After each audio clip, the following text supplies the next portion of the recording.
émission la bino à lo stade et siko pe to koti na moment bino bolingara moment penza bo sepela na tranche d'animation sportive na bino to bengi à lo stade TV moko bato baike boye bake kamini te Léopard et aux en match déjà le 9 septembre à niveau. Il y a Libéria, le match est à 17h face à Libéria et faut ça la différence parce que ils sont sur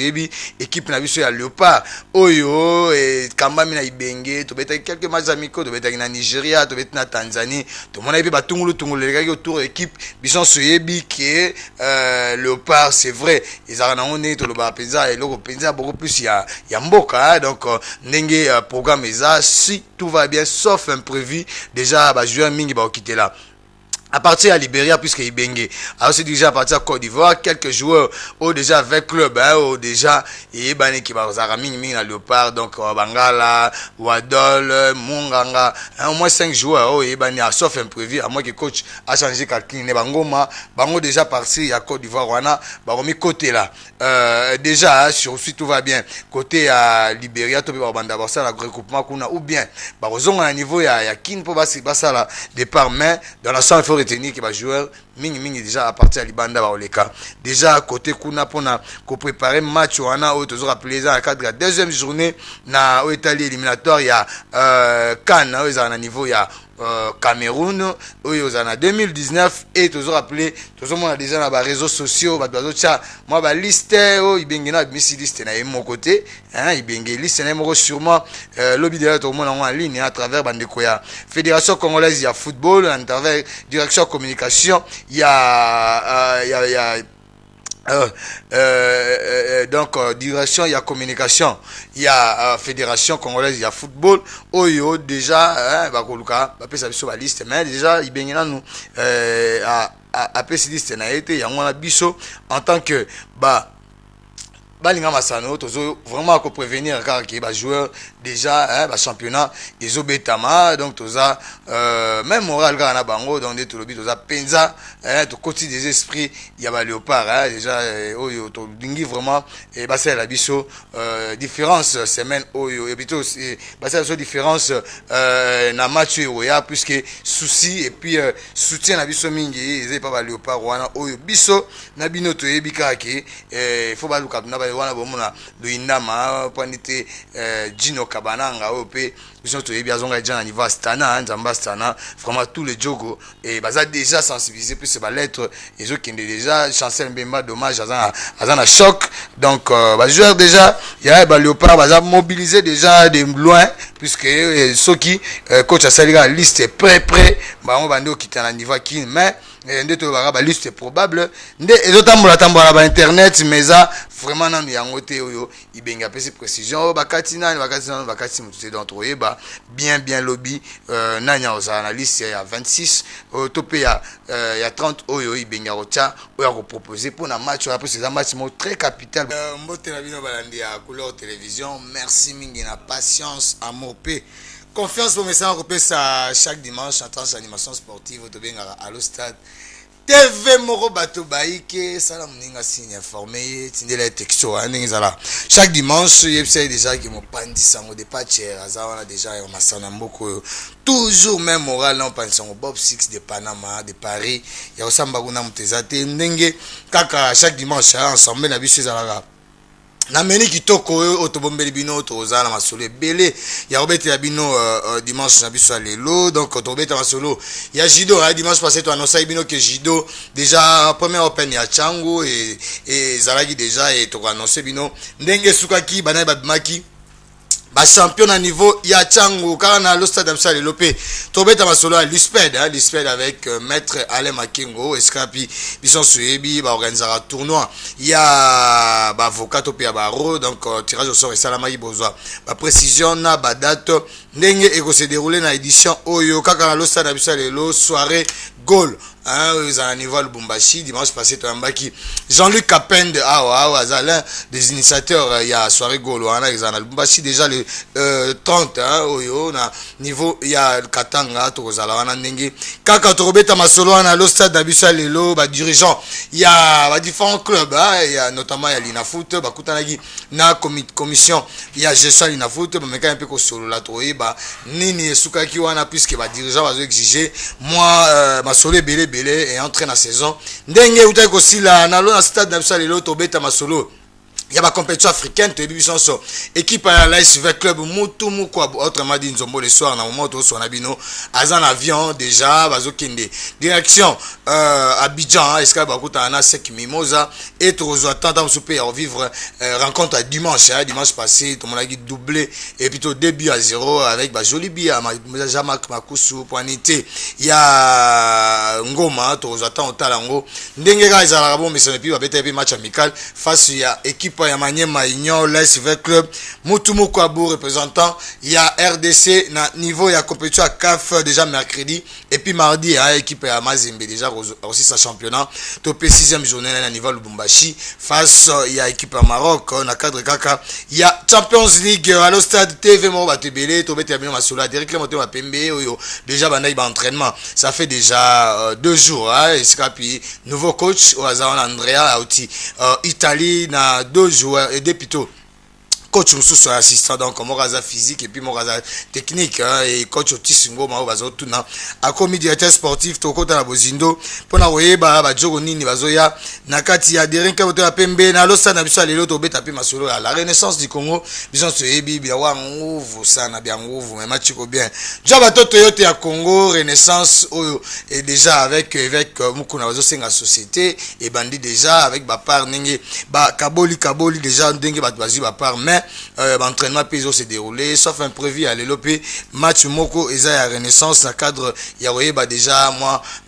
équipe pour se banda déjà entraînement depuis na Shark avec coach Chiko Mukeba le stade TV Moro Batebele FC Kayolo nouveau club hein faut remettre ça na kombo nango to attend ya obeta masolo wana na alo stade na biso lelo bina wangu vusana et match ko bien joba toto yota Congo tous les Congolais wabetaki lobby a toyeba nani achagi bina na achagi bite puisque déjà bon moto zokota déjà ba couleur il y a ba RDC Léopard puisque déjà le 9 sauf imprévu le 8 le 9 plutôt le 9 septembre à partir de 17h na niveau il y a Libéria wana tokuta na équipe ya Libéria escape plutôt zone en cadre la deuxième journée na Italie élimination à Coupe d'Afrique à na niveau il y a Cameroun 2019 toyeba pe jusque là la spéculation ça mais coach dans la liste n'a été donc sûrement lobby tous déjà liste bien que alors ça a déjà déplacement na équipe il y a l'ASV Club à stade TV Moro Batobaï que wapi monsieur tala maraloro la match yonde tembe fédération congolaise des discussions inutiles hein oui bah qui est déjà à niveau. Il y a Changwana Escapi, le président Fidel Massiala, toujours appelé Bino, toujours accompagné avec le colonel Marc Bolika, vice-président, n'a maître Z, qui occasion ni Salikanissiwana, pendant vacances, pour la Roluka, occuper plutôt, occuper jeune à niveau, il y a activité sport, notamment au Italie Jido, les qui vraiment à niveau, il y a Changwe Banek depuis jeudi passé et Sukaki dimanche, depuis mercredi passé au Suka. Dimanche, Escapi, catégorie belé bana chango bandongo wana puisque zaki pena open moko ouvert ya ba individuel minime cadet junior senior oyo bazaki occasion ya koluka kondongo wana to pe ko bet ko na niveau ya chango wana zaki précisément na City Ndingambote na quartier na quartier abattoir wana plus précisément na quartier Imo Congo na niveau abattoir donc net toujours rappelé zaki vraiment la catégorie non c'est pas ça sur la première images et permettre de belé au pays bazaki occasion il y a ko vivre en côté ya komona quand même ndenge nini jido évoluer kuna banani ba bimagi ba champion puisque ba cadeau pesa là ipona ndenge rentrée scolaire ya bientôt moi ba cadeau ta kaka bana miki ya bazaki vraiment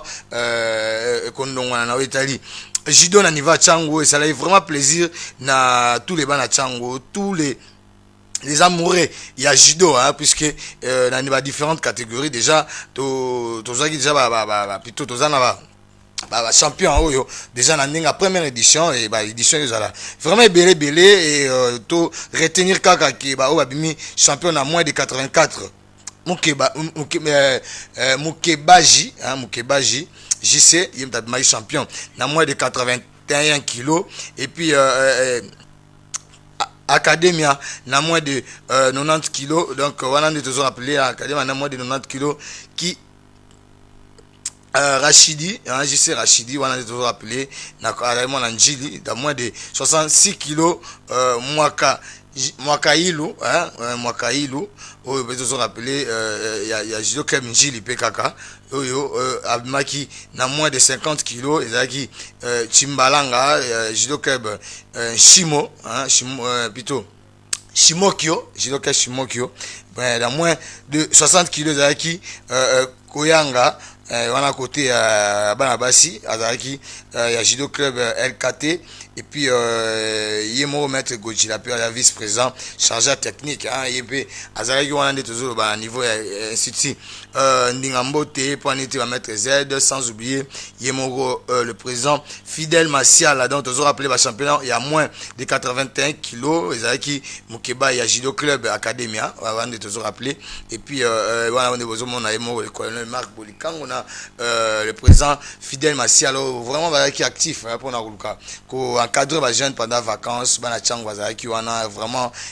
plaisir na batnion sur Jido, et puis na plus de 90 kilos Kibi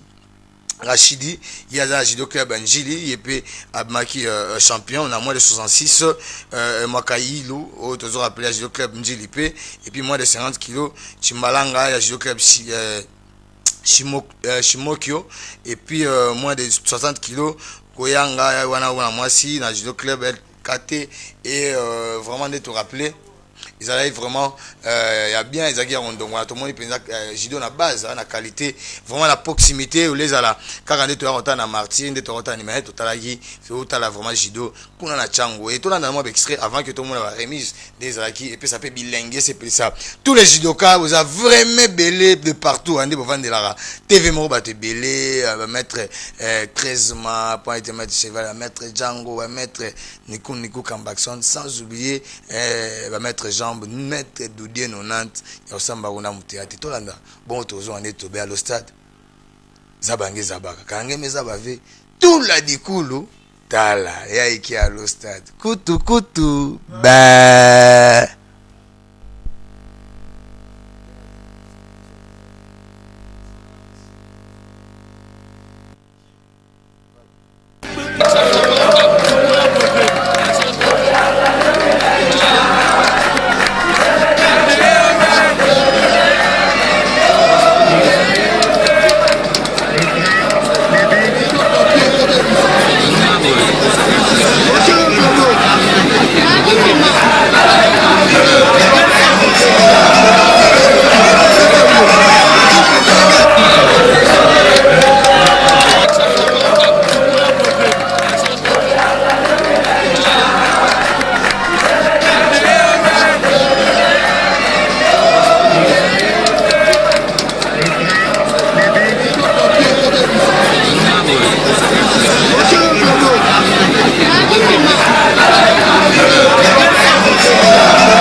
Très bien, voilà, le président Fidel Massial, là, présent, puis attente, il y a Tchango, et puis présent, il y a Fondation organisée qui Open, on a tout le vivant à Tchango, mais ça, on a des vacances, Open, il y a Tchango, ils ont réunir la catégorie,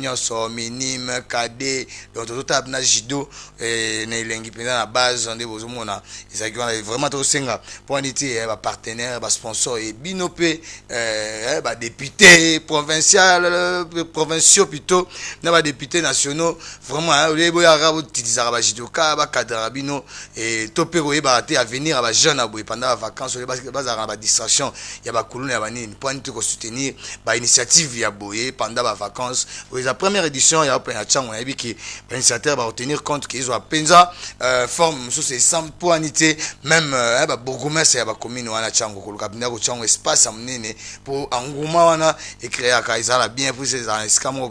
très ouvert pour na batunya so balingaka ndembo et plutôt lisano wana ya Jigoro Kano ozomona vraiment eningisa ichangu et biso ataki bapandisa ngo tozala wana ndeto lobaka masano nyonso ezaka na lo stade ndeto lobaka lo stade TV Moko Bato Baïke, merci mingi et félicitations na tous les champions hein, et puis na ba maître nyonso achangwana ndeto ya maître Goji, ya maître Z,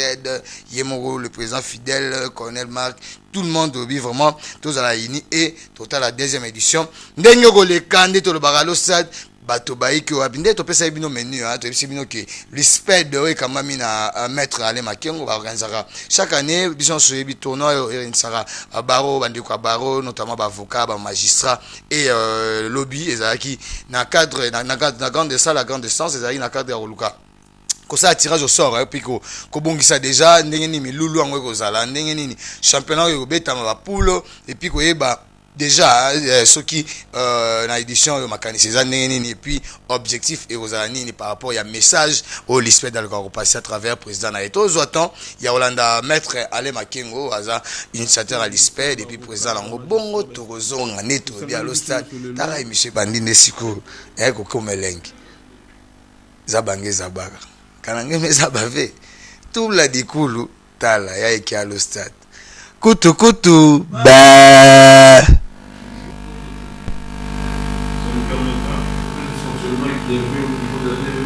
tosangani biso nyonso lelo na oyo etali cérémonie ya tirage au sort ya 12e édition ya tournoi justice loisir oyo esangisaka baacteur judiciaire baavocat bamagistrat bainspecteur bagreffier lelo soki nzambe asungi ekebanda le 1er septembre tolingi ezala na esprit ya fair play esprit ya kimia ya bolingo moni eza la période oyo ba acteur judiciaire baza na vacances ba pemi muke yango wana tokosangana du 15 vacances du 15 octobre et le 15 août jusqu'au 15 octobre na ngonga wana pe biso na tango wana biso pe na niveau ya lisped tosalaka ete tosangisa bayebanso wana mpona na oyo etali tournoi justice loisir comme la 12e édition 5 éditions ezaki remporté na baro ya Gombe 2 éditions na baro ya Matete édition moko baro ya Mbandaka édition mususu mibale bainspecteur à tolérance zéro mpona mbula oyo baéquipe oyo kobeta eza baro ya Matete baro ya Bandundu baro ya Matadi baro ya Gombe cour constitutionnelle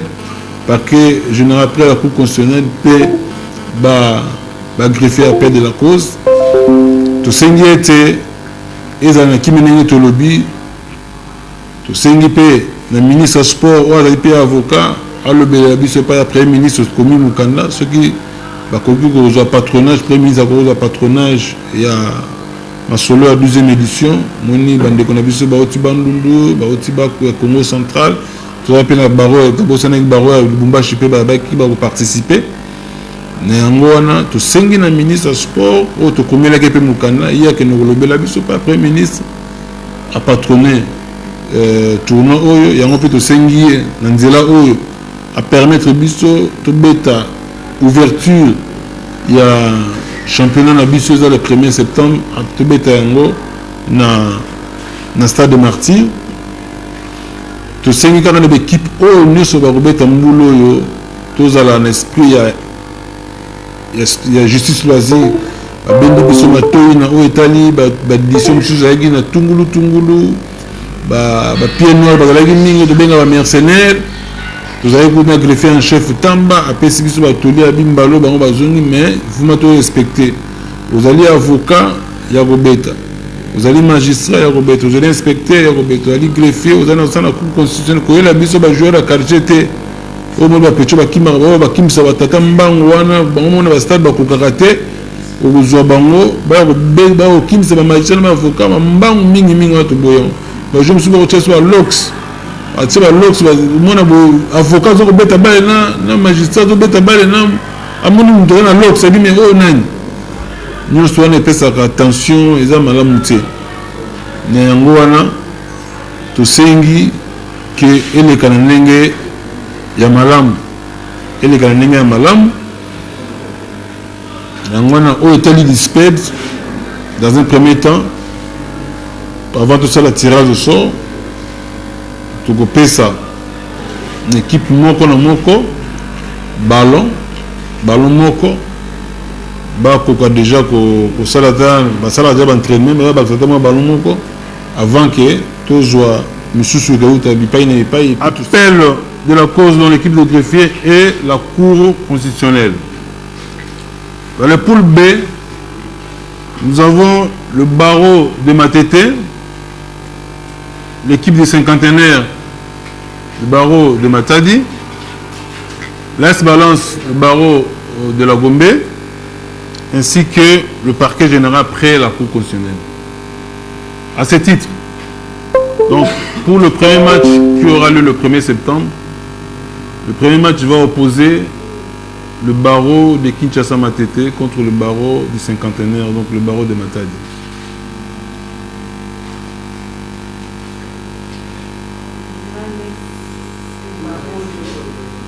Barreau de Matete, poule B.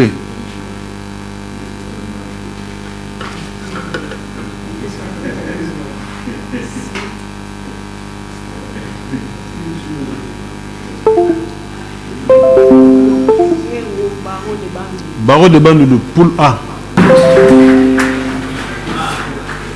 Et ça, pour la biso, bon moment, tu profites pour la repos, où nous appelons pendant les vacances judiciaires, et que l'histoire d'organiser un tournoi pour permettre biso un moment de repos, on a trouvé un peu pour réfléchir à la mémoire, pour travailler. Alors, nous devons prévoir à partir du 15 août jusqu'au 15 octobre, nous avons un temps à repos. À un moment, on a des listes de profiter pour ça, ça tourne au yo. Nous avons des sous-sous. L'autre fois, tout le monde qui troisième, je souhaite que cette fois-ci, tout ça est fort, tout ça va tout c'était ça va conserver. Ok, nous avons un seul parce que nous avons un bosso pour nous Baro et Amata qui ont participé à la tournoi à l'ISPED. On a remercié d'abord l'autorité de la façon dont on a sélectionné pour notre BTP. Je crois bien que nous avons bisonné au Banda na Baro et Matete. Tu as dit que baza équipe moi Makasi, baza déjà expérimenté, baza édition belé ba bêta déjà biso les a mbala liboso. Mais c'est pas pour rien tu as dénommé équipe du cinquantenaire parce que baebi les savoir-faire na biso. To bêta qui récemment na contre cinquantenaire, to bata qui équipe à Lubumbashi na 2-0. Donc esa compétition moi ya mukete. Et bien que tu as déjà motivé, tu as mobilisé, je crois bien que les collègues bien. Tu as assisté à un tirage au sort, je crois bien l'équipe dans les meilleures conditions. Oui.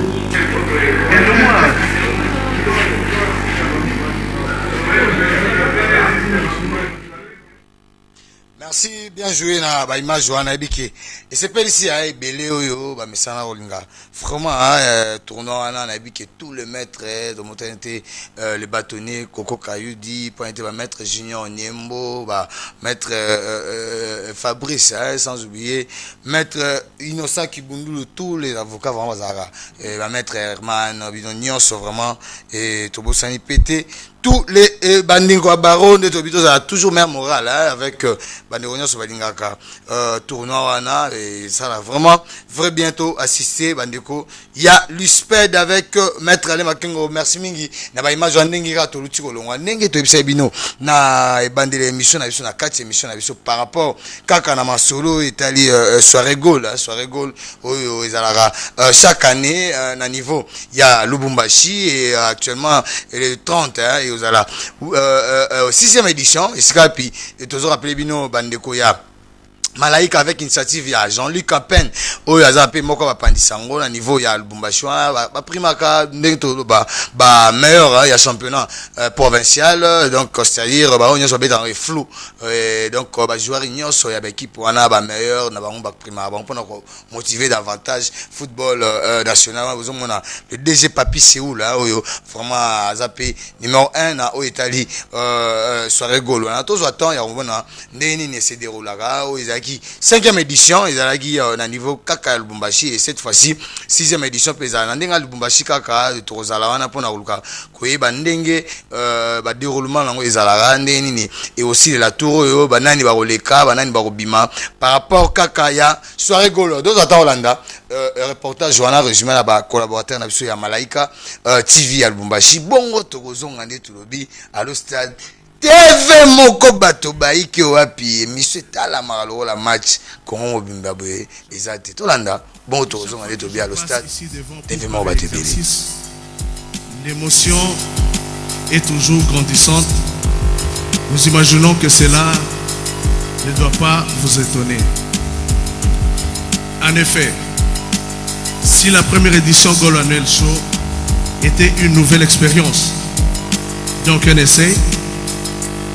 la deuxième était celle de la confirmation et la troisième édition Goal Annuel Show a atteint la maturité. À la 4e saison, Goal Annuel Show est devenu un événement. Pour cette saison 5e, donc permettez-moi de confirmer que Goal Annuel Show n'appartient plus à son initiateur et concepteur, ni à son présentateur,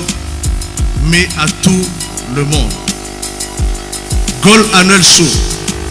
est devenu un patrimoine de la province.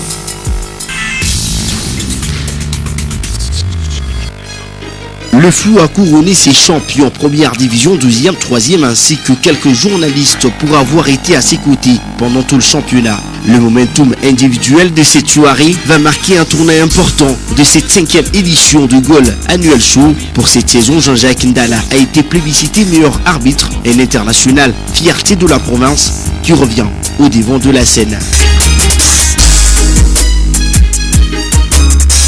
Il est souvent présent, mais a assisté son moral dans les chaussettes au succès de ses concurrents les années passées. Cette fois, c'est la bonne. Kassungo de Jolicite est élu meilleur défenseur. Il coiffe Banza Alexis de Kaifa et lui Sapo du Blessing Football Club. Nadine Boinga a remporté le trophée du meilleur jeune joueur. Le petit prodige porte les couleurs de Saï Football Club. Une seule récompense est à mettre à l'actif du CS Nouveau Talent.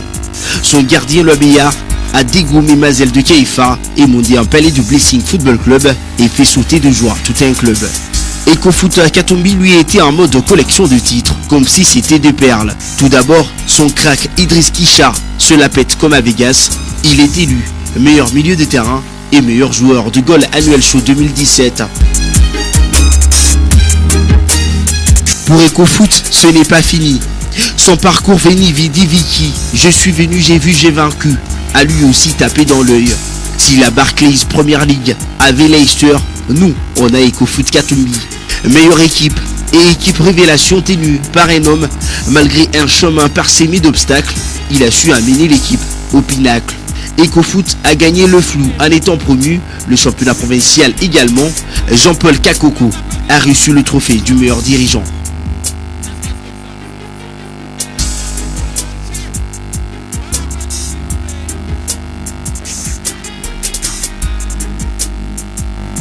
Omnibulé par EcoFoot en méga star de la soirée, Kaifa se console en raflant par l'intermédiaire de Idriss Mboma le prix du meilleur but.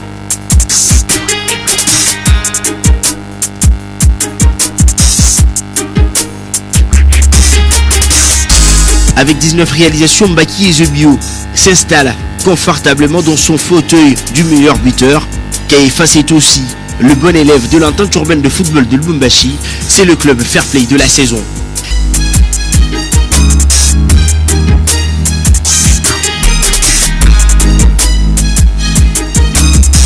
Cette édition se souviendra longtemps de Patient Kiwele, connu sous le nickname de Mongol. standing ovation quand ses parents recevaient à titre posthume le trophée du supporter de la saison. Je vais appeler tous ceux qui connaissaient Patient. Vous savez ce qu'il a fait pour le sport. Merci aux parents des Patients. Vous restez dans nos cœurs. Goal Annual Show, Plantain de football, toutes ces autorités qui sont ici ne vous oublieront jamais. C'est dans une ambiance bon enfant sous les tubes de Zaiko Langalanga de Josarnio Kalongo que ce chapitre se termine. La saga Goal n'est pas à son épilogue. Rendez-vous en 2018. Bien joué, très bien joué. Na Baima Joana donc rendez-vous. Et ben déjà soirée annuelle, goal annuel plutôt. Na niveau à Lubumbashi déjà prévu le 30 Oyo et vous allez agrémenter cette fois-ci par Papa Chéri Jibem Pianandenge. Papa Sekibiso ba précision et pas ya ba initiateur notamment Jean-Luc Capen auto saluer pour unité. Papi Séoul, Papi Banza Séoul, là, vraiment, tous ont toujours même moral, tous ont la pour nous, tout le monde a nominé, Nandenge, et lesquels na Eflo à l'ostade, TV Moro Batobaïke, Ndenge Kaka, et Monsieur Bandi, Nangosiko, vraiment, Koko Masso Selengi, toujours rappelé Bino, que, dirigeant, il y a club, ça, association, il y a dirigeant football, il y a Congo, Escapi, Ndenge saison, c'est là qui, na commission. Il y a Dilina Foot, ils sont dirigés par le président Bosco Mouou et c'est un coup puisque après que championnat de après que ça on peut assembler évaluation sur championnat de pour on peut appeler ça mécanicien on peut ces commissions jusque là il y a 2 ans. Des années il y a essai ndenge fédération pesa bango et année onde ils ont faut bimisa deuxième division et puis année onde ba yokana ipenza basa la suma performance et ba dirigeant ba ko approcher bango ne basa la structure avec le rapporteur eza maître Guy Mafuta to landa na l'issue il y a réunion wana ndenge ba sola ki na ba dirigeant pour ba dirigeant ont insisté déjà l'ina foot après ces précisions que championnat et banda le 15 septembre bien que le calendrier limite mais bango bazo senga vraiment sola ba lever moi ba équivoque na moi ba bi mususu to ba tungulu monsieur zaki durant championnat pour championnat ce que banda na beauté pe banda vraiment na lima tungulu ezalate mais to landa ndenge ba sola ki na bandeko ya lina foot na fekofa bongo to zonga nde to lobi à l'ostade TV Moro bato baiki wapi kutu ba. La commission de gestion de la Linafoot a du pain sur la planche. En effet, au cours de cette séance de travail qu'elle a convoquée, il était question que soit faite l'évaluation de la saison sportive 2017-2018 avec les sociétaires, mais en vain, car le président des clubs avait déjà en tête une décision commune. Après un peu plus d'1 heure et demie de débat, 18 des 28 clubs ont séché la salle pour adresser cette déclaration. Il fallait absolument respecter les statuts de la fédération qui sont clairs dans leurs articles 14 alinéa 4 qui disent clairement que le comité de gestion, la Linafoot, doit, n'est-ce pas, organiser une assemblée générale avec le rapport annuel validé et approuvé par les clubs qui ont pris part à cela. C'est un préalable que nous avons déjà levé. Sans assemblée générale extraordinaire élective, les clubs ne sont pas prêts à reprendre le championnat, malheureusement. Du côté de la Linafoot, on semble complètement perdu par cette décision inattendue. Excusez-moi, je ne me mets jamais comme ça, mais je trouve qu'il y a des gens qui sont en train de torpiller le football congolais, et ça, je ne suis pas d'accord avec ça. Nous allons analyser froidement cette histoire-là. Il est temps que la récréation finisse. 18 clubs sur 28 ont signé cet acte d'engagement et promettent de rester intransigeants si jamais il n'y aurait pas eu d'élection. Merci Mima Johanna avec notre jeune frère Junior Bompema. Vraiment, un dirigeant en dingue. Moi, quand on les a, mais net le souci ça. Solution ça là, puisque calamité championnat fait banda, tout le monde déjà championnat mondial déjà bandi et awa fait banda pour l'équipe en compétition africaine. Vraiment dans l'élan, tout le monde avec le bazon donc on a remis un match amical là match amical là manier maïno aussi championnat et ça engouement topé motivation ça un peu différente donc ndenge kaka touti kobeta masolo na wetali ba dirigeant ba club na Linafoot ndenge déjà to kotipe na wetali masolo ya championnat national à travers Linafoot. On toujours rappeler bino que équipe à la Renaissance du Congo, oh, déjà sauf imprévu dans un match amical Moro Lelo, hein, vraiment face à Dijak. Donc sauf imprévu, tu as pas précision car en cours au cours de l'émission Nabiso Mende, tu rappelé qu'il est déjà en préparation au niveau Charkwana puisque coach Shikomu Keba Zawana déjà bandeko bon ça déjà équipe na avec nouvelle recrue au P. Bah équipe on a ba yakala comme ka pe ko sangisa puisque ba joueur est belé, bazana ambition ba souci il y a mouillé maillot au sein il y a Fibo saison Oyo et vraiment liste ces penza na moulaï jusque là non la précision et puis ça me dit na ba différents joueurs puisque équipe ezo solo na bango tozo ka ba Zododo ba Jérémy Basilwa tozo ka bangulubi tozo ka yoka moi ba joueur belé Oyo pe déjà misusu ba au ça ba entraînement ezo senga kaka na ba dirigeant Oyo bazo kamba équipe à la Renaissance ba ça la mama solo et puis ba supporter ba se planer sur les lots si tout va bien sauf car imprévu match aux match amical équipe il y a la Renaissance c'est dans la Tata Raphaël et tous les René faut aux wana pour nous soutenir équipe Nabino Mende tolobi et Renaissance et comme il est dans la phase mupanjo société mupanjo moi batungulu tumisusu balongo le bango ensemble ils sont suivi présent Antoine Musangana Ntingi oh bazali une équipe et après ensemble bazwa qui sanction et pas ya à l'issue ensemble qui va sanctionner pour na contribuer à rater pour na bébé main par exemple mais quand on peut réagir tout comment réaction à mais dans l'ensemble na nion sobiso souci to loba équipe à la Renaissance ils sont trop jeunes et ils ont vraiment na doit être subir non bastion et subir non mambo il faut vraiment bandeko soit dans la uni ndenge kaka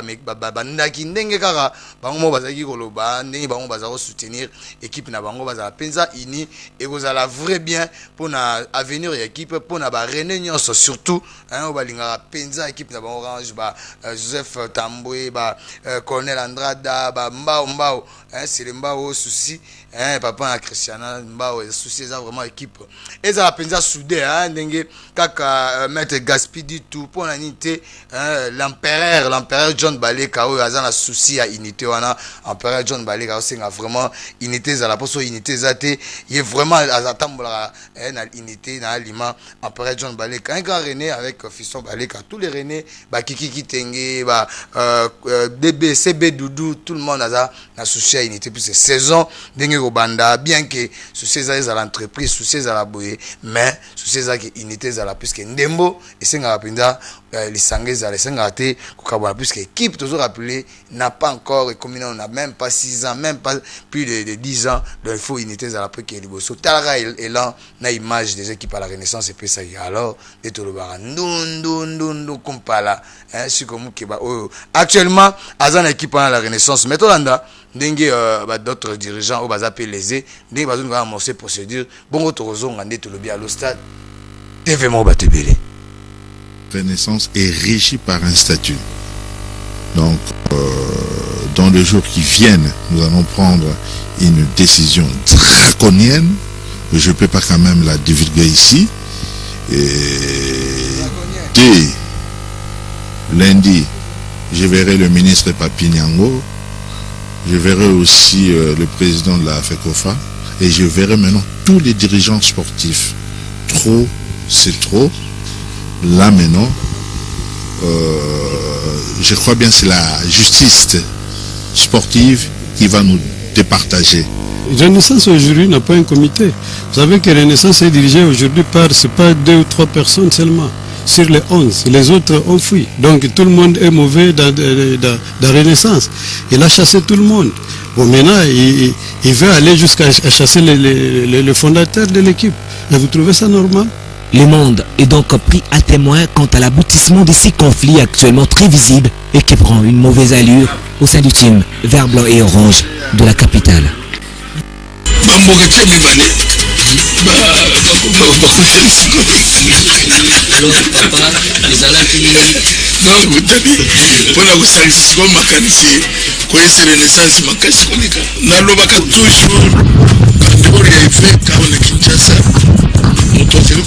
équipe nalobaka toujours en dehors ya président Musangani Mutomso azate moto azali kosunga équipe nalobaka toujours en dehors ya président Musangani Mutomso azate. Mais Alain Traoré est parti, il n'est plus dans Mazembe. Donc c'est donc parti pour ce match attendu. Content en tout cas pour la Lina Foot. Et là, c'est l'équipe de la Renaissance qui cherche. Attention. Attention avec Kalaba même fort. Il est tout seul. Qu'est-ce qu'il va faire? Il est passé Kalaba. Il est passé. Voilà, c'est le but. Mazembe qui marque pour toutes ces autres qui marquent. Arraché contre la machine du grand TP Mazembe de Trazon Toumabi. Fibo a certes 5 points en 3 sorties avec 2 buts marqués et 1 encaissé. Mais sa ligne d'attaque n'est pas prolifique. Bien joué, très bien joué. Voilà, Shigamamba pour Mawambiti, Nyamoke Pamba. Abomi Kokonae par rapport à la image, toujours rappelé à tous les Rennais, Bilengi, Wana, remontada, Wana, vraiment, il y a renaissance face. Il y a qui partait Mazembe, c'est souvent nostalgie, toujours vraiment unité, et ça l'a bien, à Mandembo et souci, et ça vraiment équipe Wana. Ndenge Bandage qui est vraiment un aliment, et ça l'a vrai bien, surtout pour les supporters, Nyonso Balingara. Équipe à la Renaissance du Congo et Bibiso, toujours rappelé qu'à toi, nous ça, vraiment, moi, archive belé, moi, malobé belé à tous les dirigeants, puis sous ces unités, sous ces équipes, sous ces équipes en Afrique, sous ces bilingues, il y a Fibo, na Fimbo, ils ont la penza saison n'enge public, ils ont dans l'équipe, ils ont la penza bon, ils ont bon, mais ça n'a plus ces équipes, biso attaque va pas ça, on te sepela et te sepela randenge et créer penza, moi, troisième fois mon robot, et puis tout ce cas là, neti, na deux voix mais avec Fibo na Fibo et vraiment on te sing à tous les Fibo, tous les bancs à Renaissance, vraiment vous allez, les pamo ya vous à moko pour championnat kalami tezo banda Mali Zosé Sukuma okoyi batikio qui dit bandenge na minito biso soyebi toujours rappeler que équipe il y a direct monté ma Pembe équipe chère il y a Jean Klengoma ba président Sandra Poinité ba président Mosmbayo ba Jérôme équipe chère.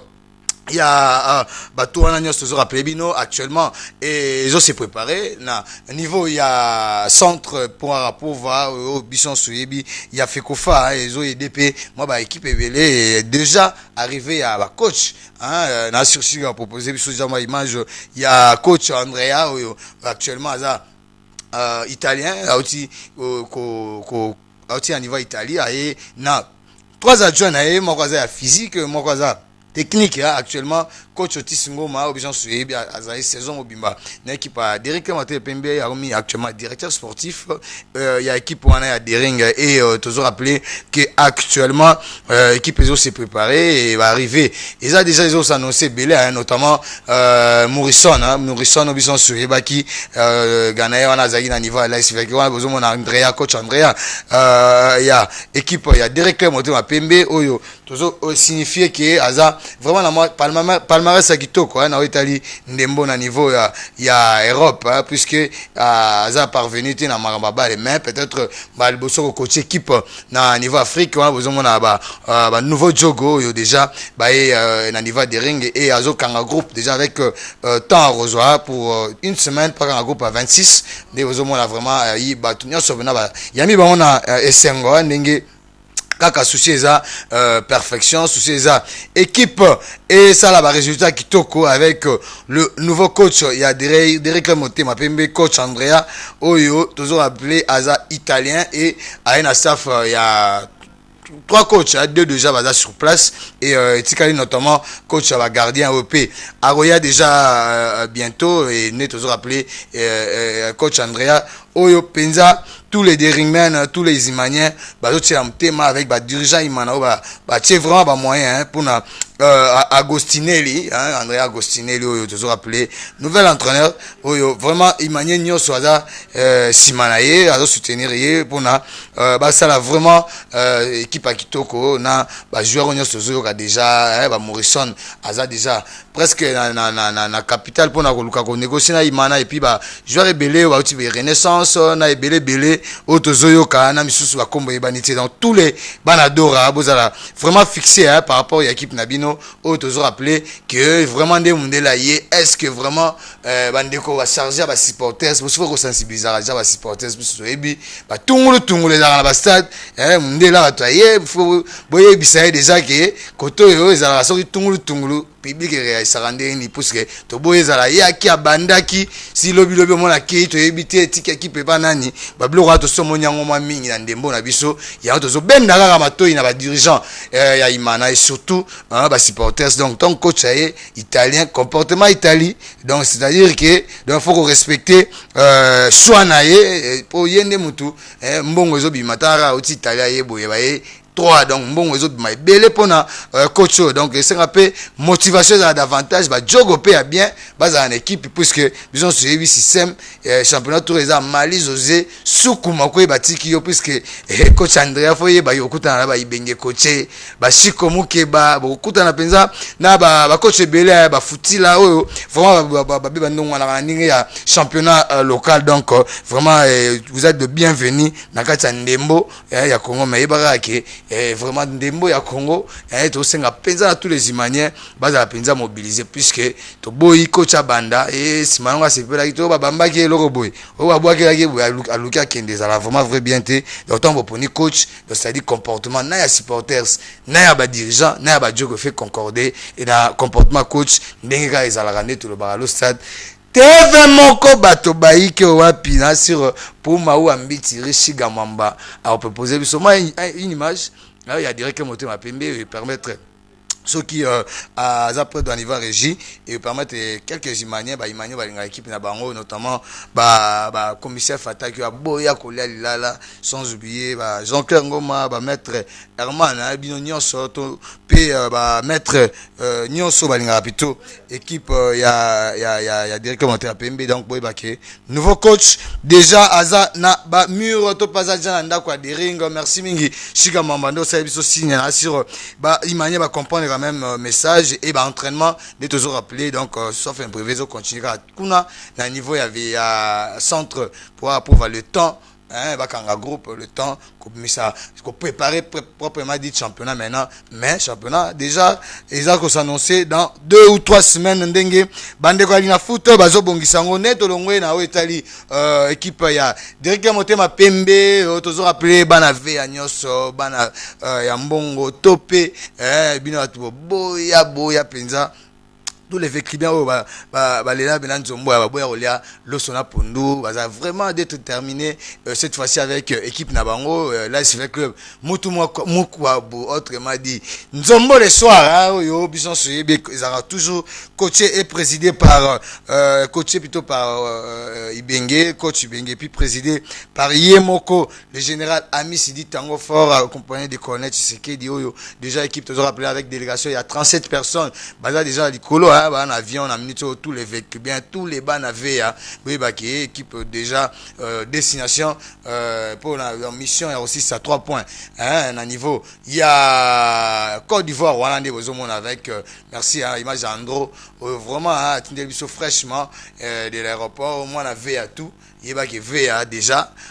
Zoko t'as déjà un avion à côté déjà puis à Samati Azokende Abidjan puisque mercredi déjà sauf prévu à partir à 17 plutôt mercredi déjà nandenge à compétition africaine équipe avec club à Betana avec Mimosa oyo et ça là qui fait club à déterminer précision ce qui a maintenu qu'à première place puisque semaine passée bataille équipe à Raja dans tous les jours avec club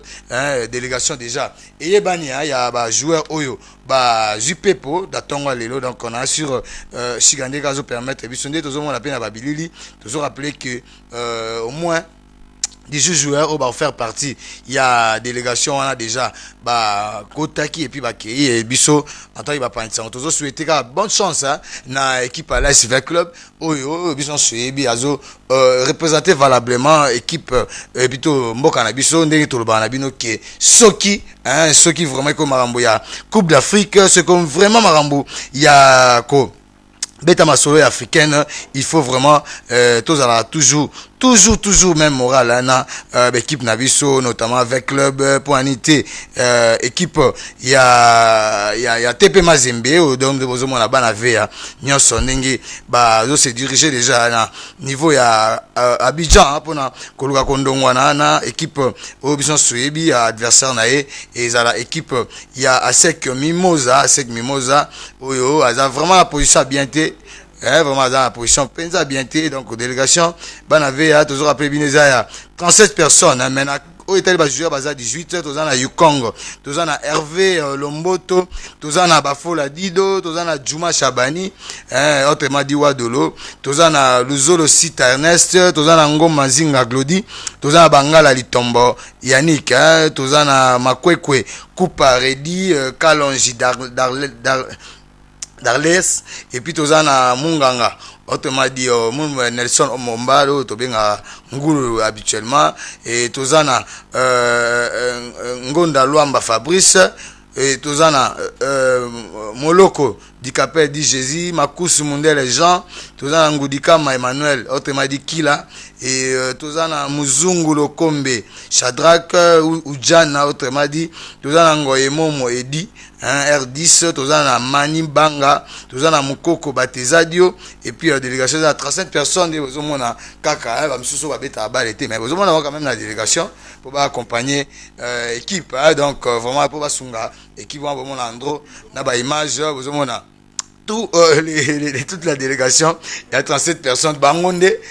qui vont accompagner avec club na niveau à Côte d'Ivoire donc bisson taille ba congolais tous soutenir délégation ana tous soutenir bango nyonso na ndenge bazo kende côté kuna pour na représenter mboka to pe bende la mboka et les makuna bien que tu bisa bino pe que mardi déjà équipe à Mazembe pays par yamba équipe à Maroc pour assister ça championnat mais chiga na ebiki na niveau régie on a proposé biso quand même match Afrique Moro notamment avec le où il a été Mazembe plus toujours ba la compétition africaine bah équipe s'est comporté très bien notamment équipe ya Mazembe où a premier la poule na équipe ya vainqueur pour a premier la poule na et ne toujours bah vraiment total Mazembe pe toujours ba badiangwena et plutôt match avec plutôt où toujours rappeler que à ça l'équipe est différence face à équipe à Raja bon Torozonga ne to lobi à l'au stade TV Mon Batebele constitue un véritable déclic. V-Club revient d'un stage de préparation à l'est de la RDC. Pour les dirigeants de ce club, les joueurs ont été mis dans des conditions telles que ils ne pourront pas rater le match de ce dimanche. Le Raja Club Athlétique de Casablanca a lui aussi repris confiance après un début presque raté. Il est le seul club de ce groupe à gagner à l'extérieur. L'ASV Club, qui a très souvent eu du mal à manœuvrer des clubs maghrébins, devra se surpasser, sortir un grand jeu pour se mettre à l'abri. C'est ce qu'espère Maître Alain Makengo, président de la LISPED. Je souhaite d'abord en tant que Congolais et que nos deux équipes puissent bien se produire sur terrain. Vraiment vraiment à niveau il y a région mais il faut tout plutôt match avec club il y a retour mais on a pas proposé bino match aller vraiment toujours rappeler que na retour avec club avec Ngomda Poinité Jean-Marc Makusu ça a vraiment la différence avec Jolibi un match où on a vraiment Isaki et là au moins c'est plus ça qui et belé au balingara équipe il y a la Renaissance du Congo et plutôt équipe à l'ASV Club Motomo Kabou vraiment c'est plus ça qui et belé au bazin à niveau il y a stade pour na kokumisa équipe avec club et toujours rappeler qu'équipe P il y a TP Mazembe badiangwe na yepa azo s'abriter pour na ayamba jana ya Maroc et toujours rappeler que à Obeta mardi mais Mazembe déjà azapé d'office qualifié ndenga moko na équipe il y a TP il y a plutôt il y a l'ASV Club, où il est toujours appelé V Club, déjà en destination, il y a Abidjan, donc Mazembe, équipe il y a pas en film, il y a équipe, où ils sont suivis, il y a Meshak, Kasusu, là, Michel Mika, sans oublier, Tour et Agaga, pas en équipe, wana Issam Mpeko, qui a le Kondo, OEP, Azan a 4 équipes, donc on a sur Ndenge Barbeta mardi, Congo Mobimba, il faut tout cas les pas moya, autour il y a équipe à Mazembe, parce que bien nguvu, bien nguvu, ça les matchs bien. Jaba toto ya Congo, nzoto toto ya Congo yote, na V Club, na équipe ya Mazembe, donc siga, ceux qui vraiment, autozana yo. De combien d'accord, au proposé Bissopé, image, il y a un match, oui, posé équipe à TP Mazembe, dernière rencontre Nabango, et ça là, équipe à TP Mazembe, ça un but partout, du banda, mais positionné sur ce qui toque, vraiment par rapport. Il y a propositionné vraiment qui toque par rapport, il y a équipe, il y a peut-être par rapport à Poul Nabango, puis par rapport, il y a un match Oyo, Barobeta déjà mardi, hein, vraiment, des toujours appelés, et là, au moins, il y a soutenir, et là, au moins, il y a bien que tous les Congolais, bas à la Sima avec, bas à la Sima, ya TP, et Mazembe, Ndenge Kaka, et Zalaga, bon, mon message, Ndenge, Bison Suyebi, Bende la Congo, sur les télémi, Biso, na Congo, Papa bon, Moko, Mabo, Moko, Ndenge, Kaka, bon, message, m'a proposé, Biso, image, Joana, il y a entraînement à Mazembe, il va se préparer, pour que ça va bien, pour te souffler, qui est bien au stade, TV, mon Batebele.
Ba image wana na biki et ça lui plaisir kaka, ça lui plaisir vraiment na tous les badiangwena badnyoso balinga équipe ya TP Mazembe ça vraiment belé commandant Sud 20 pointé commandant Mobuka hein opé alinga équipe ya TP Mazembe sans oublier hein le colonel Inga le Bokali Bende batela mokonzi tout les badiangwena vraiment babizo za pa moya pona ba match eza prévu bientôt ndenge ka to lo binde to lo bagalo stade TV moko bato baike monsieur ta maralwa match boezate vraiment comment mobima to rappeler quand na bato bazolanda biso que tournoi de l'unité ya papi les biko boala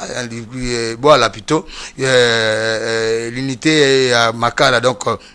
c'est que le football ya Makala dès toujours appelé tournoi de l'unité on a papi les biko boala lobby hein lobby déjà donc dimanche plutôt dimanche il y a les deux. Hein, les autres dimanche le 2 septembre et vous à la finale déjà là match à classement à 13h toujours dans le terrain de cimetière il y a commune à Makala on a donc match à 3e place et opposé et FC Révélation na FC Union et puis match final où vous à la FC Balima na FC Mapamboli donc on a toujours cadeau oyo papi les biko et les kibo hein bon la pesi les kibo bon la pesi na bana ya Makala vraiment te rappeler peka na cadre ya ba tournoi qui est vraiment déjà na cadre plutôt ya ba championnat oui bah que déjà équipe à FC Flamme hein, équipe à FC Flamme à présent Darli Mongo et bataille championnat il attend ça li popo pour retenir que essayer changer combo et changer appellation donc saison oyo bana Lembagnos hein bana Kinshasa so ba équipe topé bana li popo so ba équipe ya FC Flamme et beta na combo ya AC MBD Massano AC MBD Massano vraiment et Athletic Academy Club MBD Massano wana ndenge bo mesa en appellation donc AC MBD Massano équipe Ozagi saison passée Flamme puisque zupendamment ba structure asika topé comité asika o api Darli Mongo au Kambango et puis vice-président Akida tozana Moussa wana pas dans comité tozana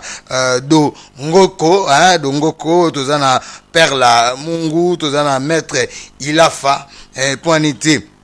Aris Mavula au pas conseiller na équipe wana pour était parti ça azali wana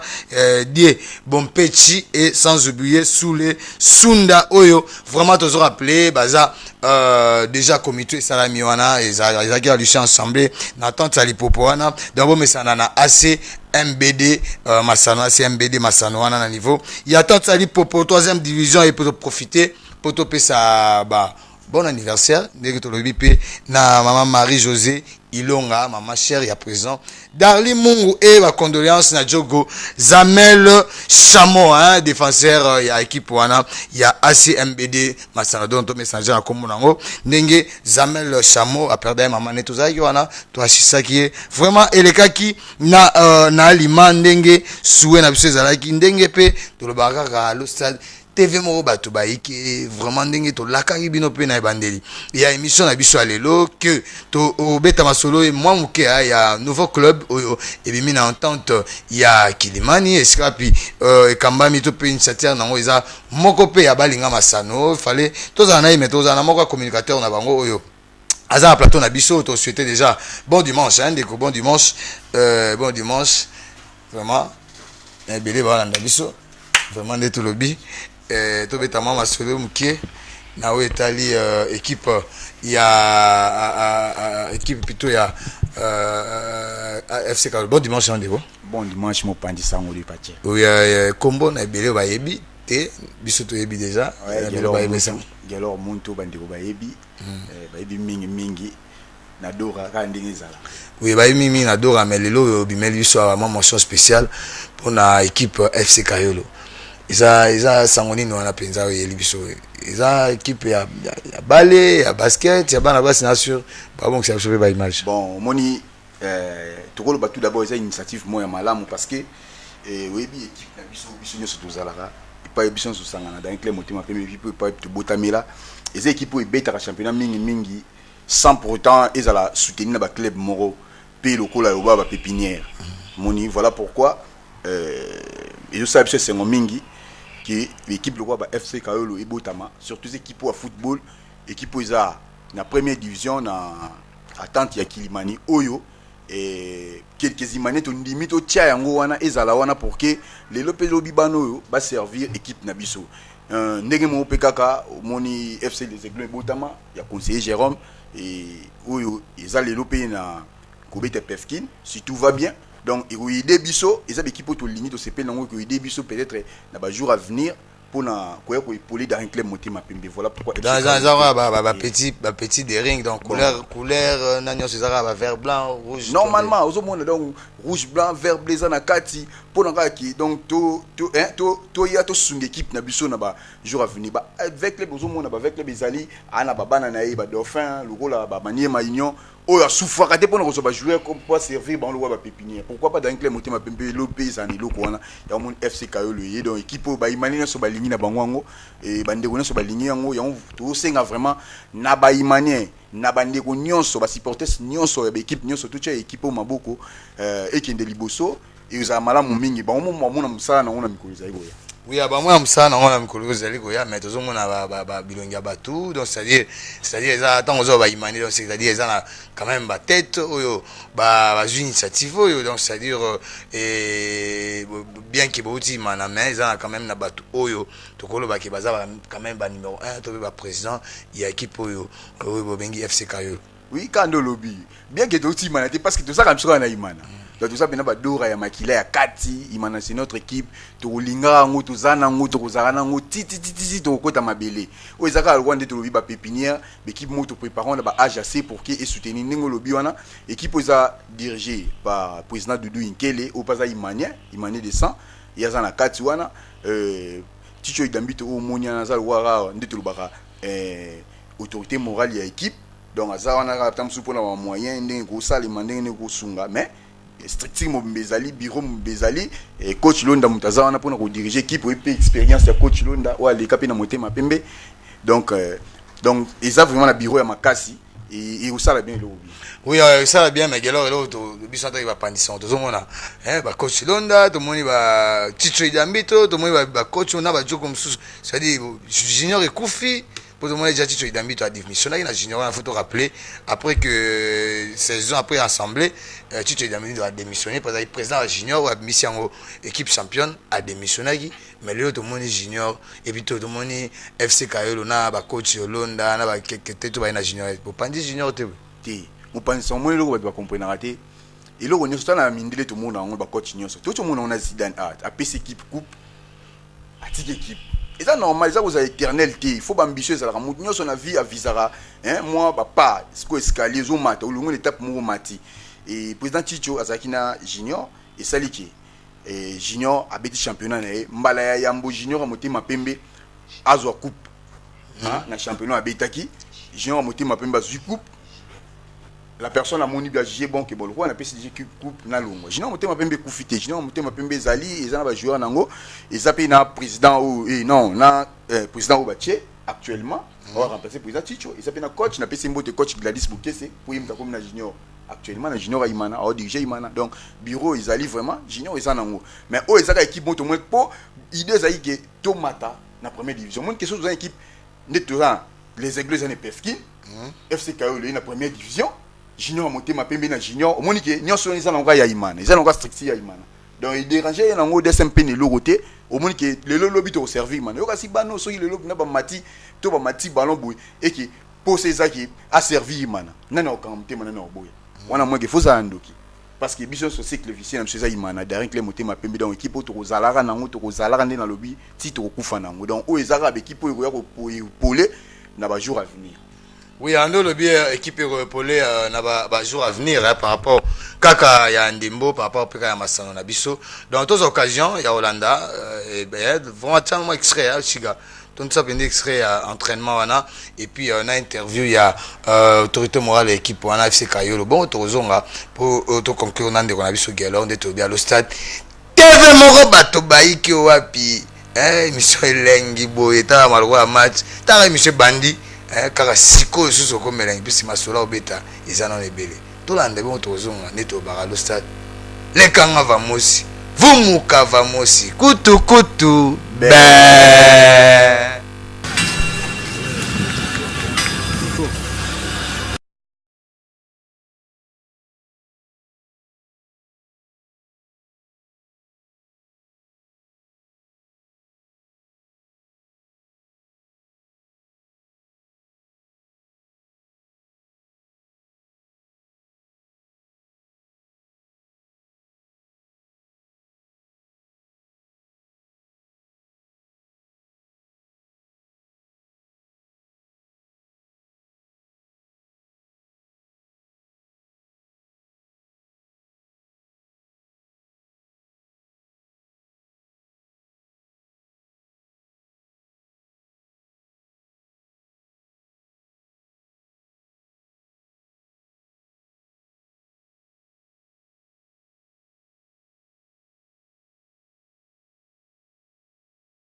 question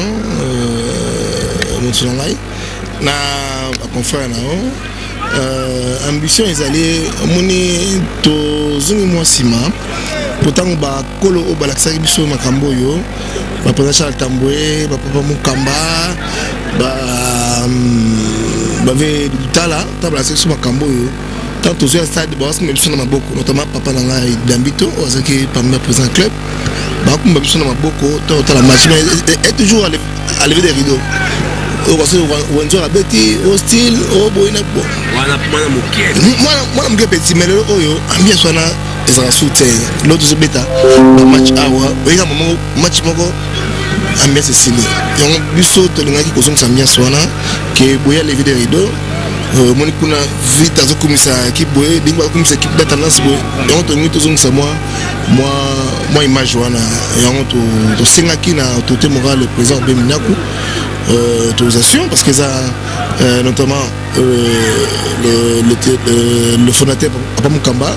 to yeleki jona pour que to zongana ambiance wana kala alors botozaki yango moi na salle équipe na la première division FC Kayolo donc Kayolo ni makambo ngolo bato kabona imanate papa okabona peut-être sali mouvement na moko okabona na makila parce que tana équipe muso tana c'est pas tana mais équipe mususu il y a équipe mususu il y a dirigeant pas managers mais eglon oyo abetre final lobby na magap à pédaquer mais une très bonne équipe et ils promettre il y a Jérôme donc ils promettent donc bango pe ba ko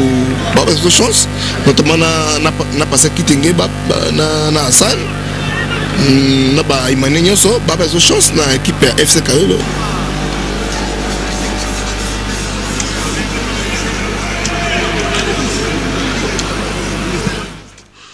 Bien joué, très bien joué FC Kayolo. Kayolo vraiment na sur ici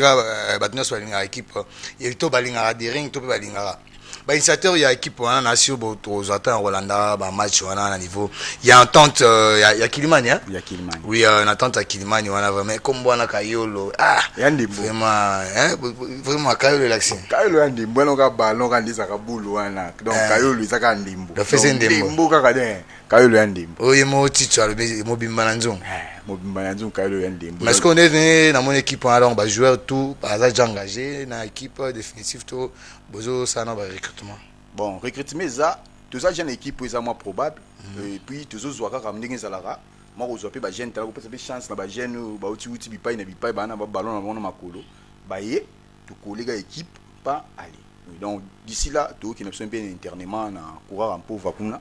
et pas ouais plutôt une équipe pour que et permettre que ba jouer ba yé ba na ça ma cohésion parce que tout ça peut circuit championnat bi bandi nango. Donc puis ça va bien. Oui, après ça a bien guérondé au lobby vraiment là. Et bien là, j'ai occasion, il y a au moins une équipe base non ils ont beaucoup plus commune. Ah bon base non vraiment. Parce que depuis attendre ça qui demande à balingwa là, rombo nini tout et tout, et plutôt base n'a bien ça. Bon jusque là bureau il fait dans le ICG pour toi mécanique sur là, mais déjà base ça déjà qui Kasavu pour tout ça non wana et tout ça vraiment 3 mois na terrain next pour travailler wana na kati et pour que et permettre bisopi tous à moi facilité au kutanaka et permettre de jouer au monde pour en équipe besoin moi charge moi dépense ba ou pas moi transport ba nini pour nous réunir bon on base ça dans Kasabu voilà pour nous travailler donc yango na zo profiter de couper ça vraiment merci mingi na ba bureau mobimba ya FC Kayolo pourquoi pas ba coach nyonso et yemo titulaire ya équipe wana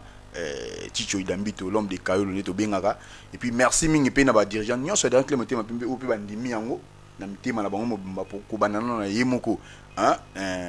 titulaire ya dans le moté mapimbe le président Bemina Kunzalanjoko oh déjà na zo ça na imani que tout à l'heure là aza déjà dans centre pour en pouvoir à qui peut visiter dans le moté mapimbe entraînement là parce que qui paye ça sikoyo na telekuna dans le moté mapimbe aza déjà kuna na président San na bango nyonso Morrison pe o pe ba imani bazelaki comme étant joueur il y a déjà l'entraînement à travailler déjà la minute on a dans le moté mapembe na télé donc on a pu bon merci ba imani nyonso on a pu nombo tiska vous avez pourquoi pas aïe Dambito mutu moko bien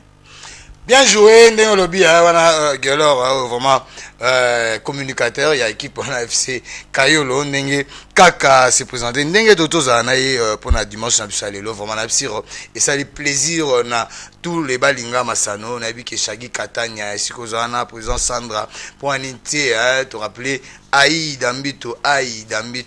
hein, les sénateurs et si kozali wana bino nyonso vraiment tolobi tous les imaniens surtout ba boya kolia lilala hein pour colère na okaza orange vraiment ndenge kaka ozara vraiment moko vraiment ko soutenir pépinière topé équipe d'âge bongo ya un des grands imaniens pe ozala malamu pona ndembo pona continuité ya équipe na bino ya directeur Motema Pembe à l'Ostade TV moko bato baiki wapi taka émission tala maloko la match DJ Patrick na banda loana na madame Dalida la brésilienne pour nité ba DJ Nyoso ba DJ Tigana ba DJ Alif sans oublier DJ Rissel ibenge na bango Nyoso vraiment vous êtes belé au bonga penza émission la bino à l'Ostade et siko penda to koti na moment bino bolingara moment penza bo sepela na tranche animation sportive na bino to bengi à l'Ostade TV moko bato baiki boye bake Camille Léopard et aux un match déjà le 9 septembre de niveau. Il y a Libéria, le match est à 17h face à Libéria et il faut tout ça la différence parce que Bison Suyebi, équipe n'a vu sur Léopard, Oyo et Kambami na Ibenge, tu peux quelques matchs amicaux, tu peux être en Nigeria, tu peux être en Tanzanie, tout le monde a vu Tungulu, les gars autour équipe Bison Suyebi qui est Léopard, c'est vrai, ils ont ramené tout le bas Penza et l'autre Penza beaucoup plus il y a Mboka donc Nenge programme ça si tout va bien sauf imprévu déjà bah joueur mingi va quitter là. À partir à Libéria, puisque Ibenge, alors c'est déjà à partir de Côte d'Ivoire, quelques joueurs ont déjà avec club, ont déjà, et Bane qui va aux Araming, à Léopard, donc Bangala, Wadol, Munganga, au moins 5 joueurs, et Bane à sauf imprévu, à moins que le coach a changé quelqu'un, Bangoma, Bango déjà parti à Côte d'Ivoire, Wana, Baromi côté là. Déjà, sur si tout va bien, côté à Libéria, tout va banda ça, la regroupement qu'on a, ou bien, Barozon à niveau, il y a Kin pour ça là, départ, mais dans la salle, il faut retenir que les joueurs mingi déjà à partir de Libanda Baoleka déjà côté kuna pona ko préparer match wana au toujours rappeler ça à cadre de la deuxième journée na au Italie éliminatoire il y a CAN ils ont un niveau il y a Cameroun ils ont 2019 et toujours rappelé toujours on a déjà dans les réseaux sociaux ba ça moi ba liste oh ibengena bisi liste na mon côté hein ibenge liste na mo sûrement lobby de tout le monde en ligne à travers bandeko ya Fédération congolaise il y a football à travers direction communication il y a donc direction il y a communication il y a fédération congolaise il y a football oyo déjà bakoluka ba pesa biso ba liste mais déjà ibengena nous a pesa liste na été ya ngona biso en tant que Balinga Masano, vraiment à prévenir car qui est joueur déjà championnat ils ont betama donc tout ça même moral gana bango donc des tout le but tout ça penza tout côté des esprits il y a Léopard déjà oyo to dingi vraiment et c'est la biso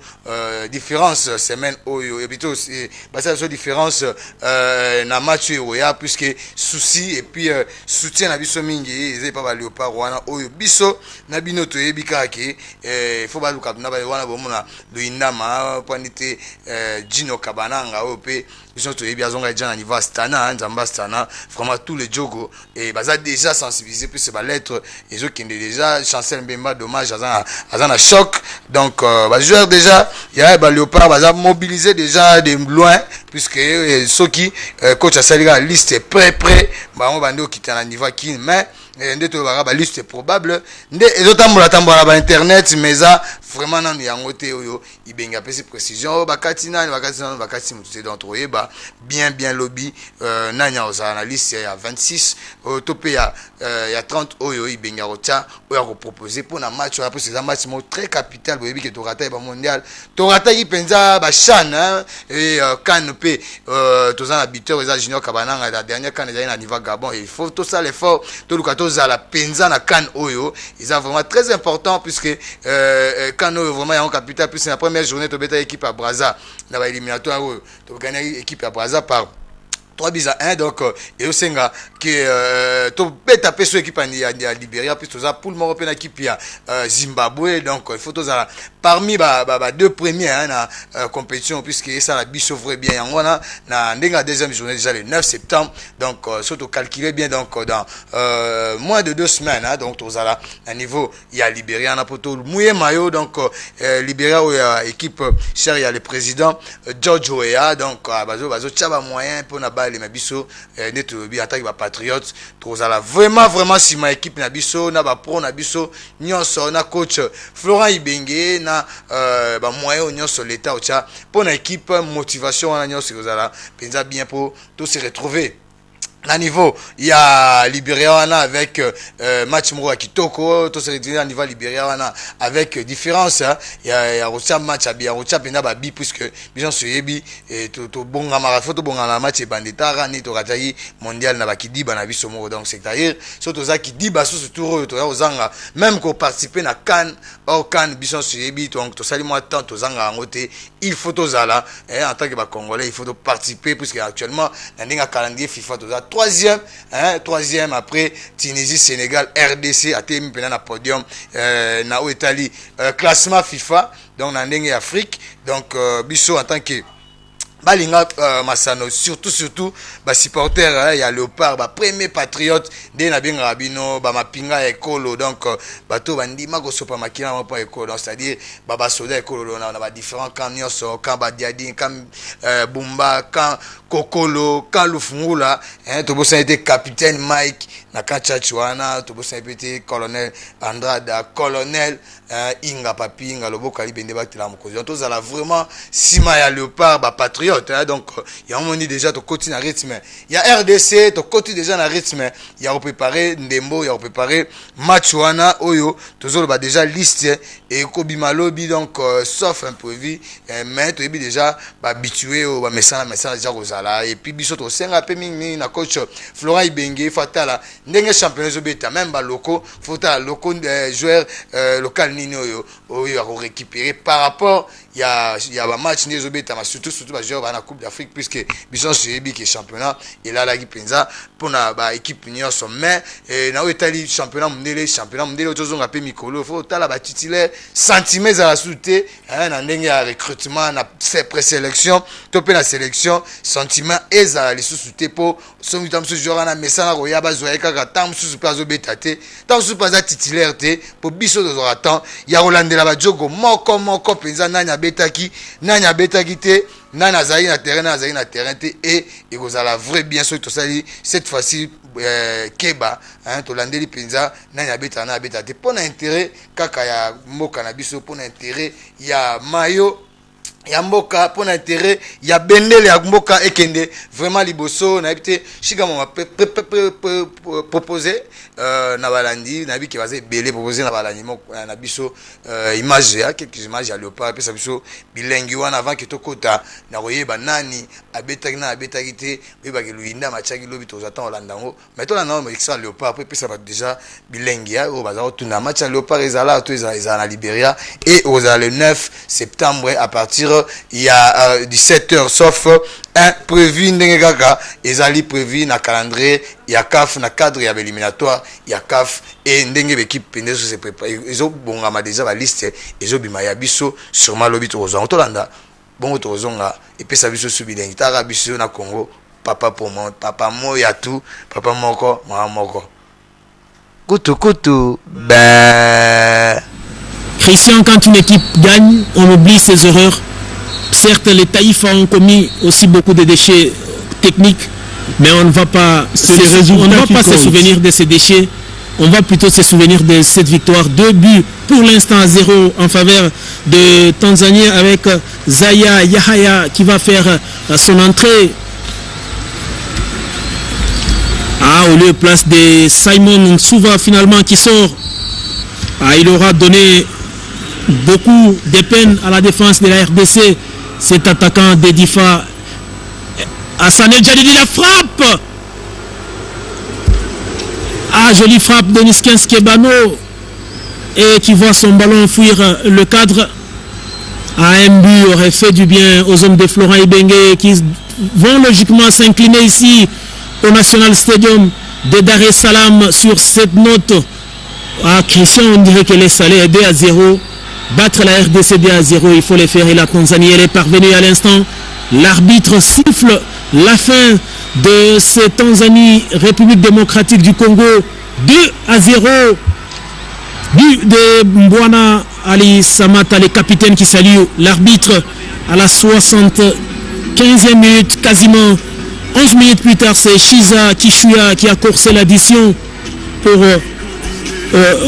les Tanzaniens au grand désarroi de Florent Ibenge Kwangé. Mais on dit qu'il faut perdre un match amical qu'un match officiel, parce qu'un match amical, ça permet aux entraîneurs de corriger les failles constatées. De corriger les failles constatées, certes, mais il y a des conséquences au niveau du classement FIFA. Jean-Didier Moukedi, on revoit les actions de cette rencontre. La palette. Cette fois-là, avec cette palette, on revoit les positionnements et les erreurs de la défense de la République démocratique du Congo sur les premiers buts de Mbwana Ali Samata. On a renversé tout simplement les rôles, parce que les passeurs sur les premiers buts, c'est lui le buteur, sur le deuxième but et sur une passe de son capitaine. Il est là le passeur. Shiza Kishuya. Regardez le positionnement des défenseurs centraux de la RDC. C'est plutôt Issa Mampeko qui est dans l'axe et il observe. On revoit cette fois-là le deuxième but avec Mbwana Ali Samata, cette fois-là pour Kishuya. Shiza qui a inscrit, on a seulement inversé les rôles. Et le score, lui, est resté inchangé. 2 pour les Tanzaniens, 0 pour les Léopards de la RDC. Beaucoup de leçons à tirer.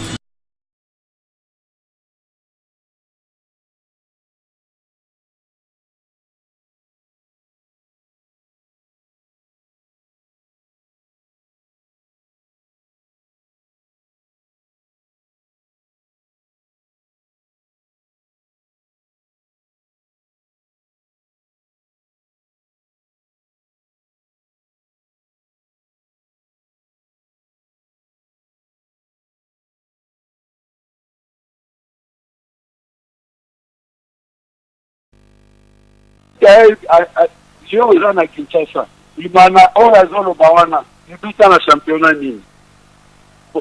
sur le plan juridique nani renaissance ebotama ndenge nini bato nyonso bayebi azokosa bango ngai ekipe oyo mosangani azalaka te na bando mpenga azayamba ngai te papa technologie esi emaka makasi oyebi ke tokoya tobimisa ndenge abandi obenganga mikolo nyonso mikolo soki eyindi ke tokomi esika moko boye tokobimisaka makambo nyonso wana. Mais je vous dis ala ingaki nebisa basupporter bazala na bango calme, makambo nyonso aza korakonte bango wana eza lokuta edaye ezopesanga pasi na motema omona moto lokola ye makambo nyonso oyo azoloba ata verité moko eza te. Et puis René oyo baza averti bayebi ke azokosa, ozo comprendre yango ngai le moment venu na kotia makambo nyonso na mesa avec des preuves. Je pense que c'est à ce moment-là que nous devons comprendre que nous avons un problème. Oui, en dehors de Biwana, vraiment biso attaque ba pantsanga toza wana toza souci ezaka unité ndembo sengaka unité ya main na ba René Belé, c'est vrai ndenge lo Biwana au moment opportun au tchaso kinini makambo libanza mais na minute rai ya société ezotambola déjà et puis ba biso ba monio ba pesa ko baye siko yo ozo keno panza makambo ko panza jour nini poka na minute société zobana. Allô? Oui, on a mon inde quoi qui vraiment merci hein, merci à Chiga Mamba vraiment mettre le barré lengi à le stade il y a une émission en direct hein, donc on va intervenir pas en direct nenge comme on a mission le barré le stade allo il y a ressemble na mutezate il y a kosamba mingi ne na masano hein pour voilà boto na présent musango na pesi vie na et vraiment de tolobi biso tout dans le souci hein, souci vraiment équipe on les a vraiment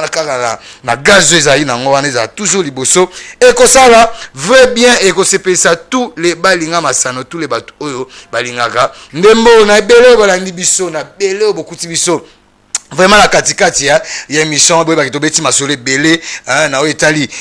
ndembo na biso na etali pe masano na biso tozo rappeler kaka na bana ya batu nyonso pito o ba ekoti biso na retard tozo rappeler bino déjà que lelo tobeti masolo à judo ya entente ya Chango Open où ils ont organisé par le président Fidel Martial a rappelé sur ce que calamité deuxième édition il y a interclub na ndenge ya entente wana Chango bo s'est préparé déjà ndenge ndeko ya judo entente ya Chango balobi plus précisément Colonel Bolikango na bet président Fido to beta masolo ya Lisped kaka na à l'ostade na bisa lelo to lobela bino par rapport ya tournoi ya ba avocat to pe ya baro où ils ont organisé par Lisped bolandaki Maître Ale Makengo na émission na biso lelo a pesi ba précision et soirée goal annuelle na niveau Lubumbashi boluti ba précision avec 6e édition et ozala le 30 août Derek Motema Pembe oyo tozo rappeler déjà Morrison Nakino entraîneur au Salama na niveau à centre pour Pova tous les Djogo Baza et puis coach Andrea coach Amundele Azawa déjà avec Otis Ngoma directeur sportif et rappel les réunion munene ya Kafu eza na niveau à commune à Bumbo wana avec président Achille Matundu a Derek Motema Pembe a bimon message ya kitoko et topé masola bieza pona section wana ya Bumbo ba précisément na avenue Landousa 40 à croisement wana ya Petit Sayo vraiment la commune à Bumbu boza vraiment belé na réunion à partir il y a 17h signé président Achille Matundu donc quand on a le stade na biso l'autre précision na Italie équipe ya l'ASV club Mutumoko autrement dit Njombo le soir on a minute to sabino déjà ba oti ko comme pembe ya okita déjà na Italie Côte d'Ivoire to l'accès bino ndenge ba voyager avec club avec tous les jogo nango to pesi bino liste ndenge ba se diriger na niveau ya Abidjan match eza prévu mercredi 29 na cadre kaka ya championnat ya CAF na le stade na biso to bete bino masula la renaissance du Congo yo recrutement ezo sala ma entraînement ezo petama et si tout va bien match amical moko ebeta malelo toujours sur le coaching yaye moko le coach Shikomuke Bandundu kumpala kaka na le stade na biso lelo pe to beti masolo ya FC Kayolo un nouveau club n'entente Kilimani initié to pe créé par Chicho Idambito Aidambito tozo rappeler baba initiateur ya club wana ezape pépinière et la équipe ya Derek Motema Pembe na le stade na biso to beti masolo ba Léopard oyo déjà le 29 septembre to beta na équipe ya Liberia déjà lobby liste robima mais ba liste msusu zo bima les ba spéculation inutile to beti masolo ya FC Flamme commis ACMBD Massano toujours présent d'Arli Mongo et na comité na Mobimba na le stade to beti pe masolo ya tous les Congolais de l'étranger boyoki bango ndenge ba beti na betagité lobby donc semaine prochaine sous ba image des cas avant Messano Nice 15 Mbukamdele pour être démangage ngange sikoza vraiment bino nyonso ambashila grand imanie pe sikoza na to pesi ba bon dimanche à l'Ostade TV Moba Tebele bon anniversaire bon anniversaire oyo na maman Marie-Josée Ilonga oyo to rappeler maman ya Darli Mongo et puis bon anniversaire na Real Shiga Mamba Shiga Puma Wambiti ma photo photo ezate wana venda Shiga Mamba les gars Real mon dipo alo balia na batu Moscou ka bon asenga rapport c'est que ça kilo vraiment bon anniversaire encore à Shiga Mamba et puis na Neige Mamba na ebi que mère Kamite to se retrouver wana ndenge Moscou ka bon alo ba gorge Angers toujours vraiment ça vous sepeli et bon remercier David Matondo de travailler na yo à Pessi bébé Emmanuel Jesse Milambo wana de la part ya David Matondo na régie to ça a été King Kabwa ya Ofure Moulin na ba reportage wana Denju Star Jiparando vraiment ensemble na mutéate dédicace na Joël Mouka FMI maître Ngimbi Nduzi pointé Micho Boubou et puis à JR Lokoloboko maître et Siko Zawana vraiment to bossa ipété ba staff à l'Ostade Boza ebele Mike Longange maître Didier Nonante Zobo pété mais bah staff nyonso ba soutenir Rabiso ba inspecteur Claude Mombimbi ba Désiré Bonina Eric Kimbuta pointé JR Lombo Noumé salon coiffe Noumé salon Baki excellent courant de Sigeza pointé Hippo Moufouele Playboy tout les bateaux balinga à l'Ostade ba New Jack partout na couloir Tobo Saito coin du village ba Zulu sans oublier les amis dans l'Ostade ya Kinshasa Mobimba ko banda na Kampa Ista sans oublier la vacance militaire notre bitozala même moral en tout cas les pas moya même moral vraiment de tungulu te totambo na lima bila wa nguvu sana match ko bien tya batoto yoto ya Congo zabange zabaka bange meza bave tout la dikulu dans la rediffusion toujours 22h40 à le stade ya osambala mutute le kanga vamosi fumu kavamosi kutu kutu ba